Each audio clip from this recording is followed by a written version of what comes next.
Dude, I love the reverse sear on thicker cuts of meat because it really helps evenly cook the inside of the meat while keeping the meat nice and tender and juicy. You get a nice high heat quick sear on the outside of it, getting that beautiful Maillard effect without burning the outside of the pork. So I'm gonna cook these to 140 degrees. If the weather holds, I'm actually gonna toss it on my smoker. Nice low and slow, about 200 degrees on that, yeah? So if you weren't going to reverse sear this, you would risk absolutely freaking charring the outside of the meat to get the internal temperature where you're safely able to consume it. Does that make sense? So I'm gonna salt these basically like a dry brine for about an hour before I go put them on the smoker, yeah? So there is a percentage that I like to use. I like to go with a 1% salt.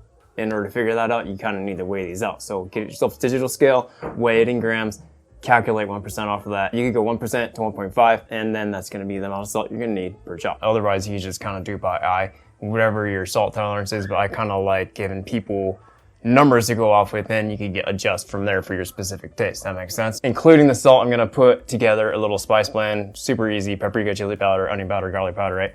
And yeah, go from there. So these are technically pork rib chops, center cut, very, very beautiful cuts of meat. I love these. They're very, very cost effective. They have great flavor, they have great tenderness, and they stay nice and juicy when you reverse sear them like we're doing today. It's basically just what I'm typing in my notes right here so I could weigh out each individually. So you get a scale, digital scale, weighs out in grams. Next, put a plate on it so you don't dirty the scale. Tear the scale. This basically means zero the scale out. Pork chop number 1, it is going to be 423 grams. Pork chop number 2, 391 grams. So multiply that by 1%, 0.01, and you get 3.91 grams. I mean, you could go 1 to 1.5, so I'm gonna round up to 4 grams of salt, and it's gonna be perfectly fine. Little dish on the scale, tear it. Kind of gives you an idea of how much salt you really could put on a pork and have it taste good still. So just a little bit onion powder, pinch of each, you know what I mean? So garlic powder, same thing. Paprika is gonna give it a really good color after it gets smoked, after it gets seared. Last, chili powder. That's it, man. I mean, you could add other things. If I wasn't gonna be throwing this on the smoker, I'll throw some cumin in there. You could do a little bit of cayenne if you want a little bit of spice to it. I'm cooking these for the rest of my family, and nobody in my family likes spicy except for I do, so I'm gonna leave the cayenne out. So to me, the difference between a dry brine and a cure is dry brine is a much shorter period of time, uses a little bit less salt. We're not curing the meat, we're just seasoning the meat, flavors the meat, not cures it. Now that we got the seasoning all mixed up, season evenly both sides. I'm gonna also render the fat cap too when I go to pan sear this. And the sides are part of the weight of the pork.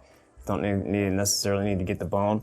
Kind of gives you an idea of like how much salt really you need to add to food to have it taste good. Fucking beauty, dude. Look at that. Cooking doesn't need to be complicated, man. That's what I'm talking about. Now we're gonna let these dry brine for about an hour, sitting on the countertop while they warm up, while I warm up that smoker, and we'll go from there, dude. I like cooking with meat, whether I'm gonna smoke it or pan sear it, put it in the oven when it's room temperature, because it has a lot less temperature range that it's gonna have to climb, and I find that the meat actually stays more tender, it stays more juicy. All right, so I have this extra large realm charcoal. That's gonna be the heat source for this little offset smoker that I have. And then I have some oak splits I'm gonna use for some smoky flavor, right? Gonna go pretty heavy on the smoke. I only need to get an hour of smoke on it to get it up to temperature, about 140 degrees.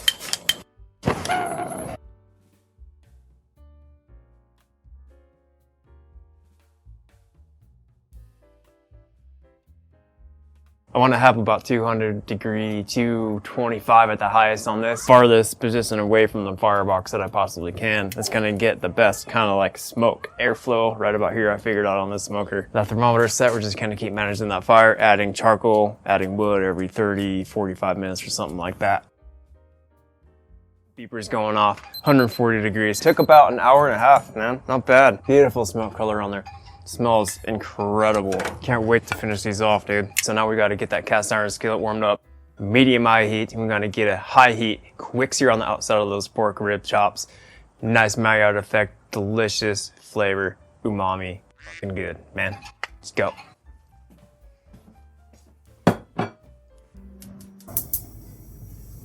Heat the pan up until it's literally smoking. If you had a hood vent, turn that on.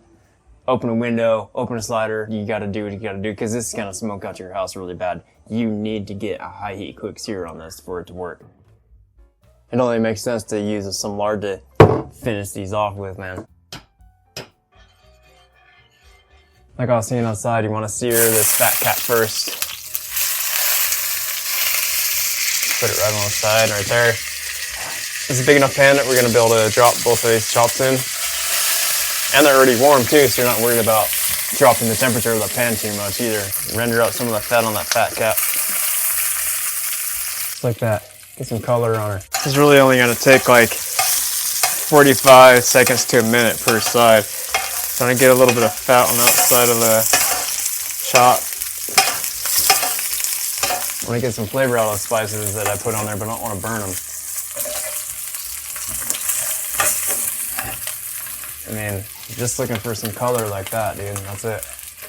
A little bit longer on that. Still looking pretty medium. It's good. I can feel by the bounce on it.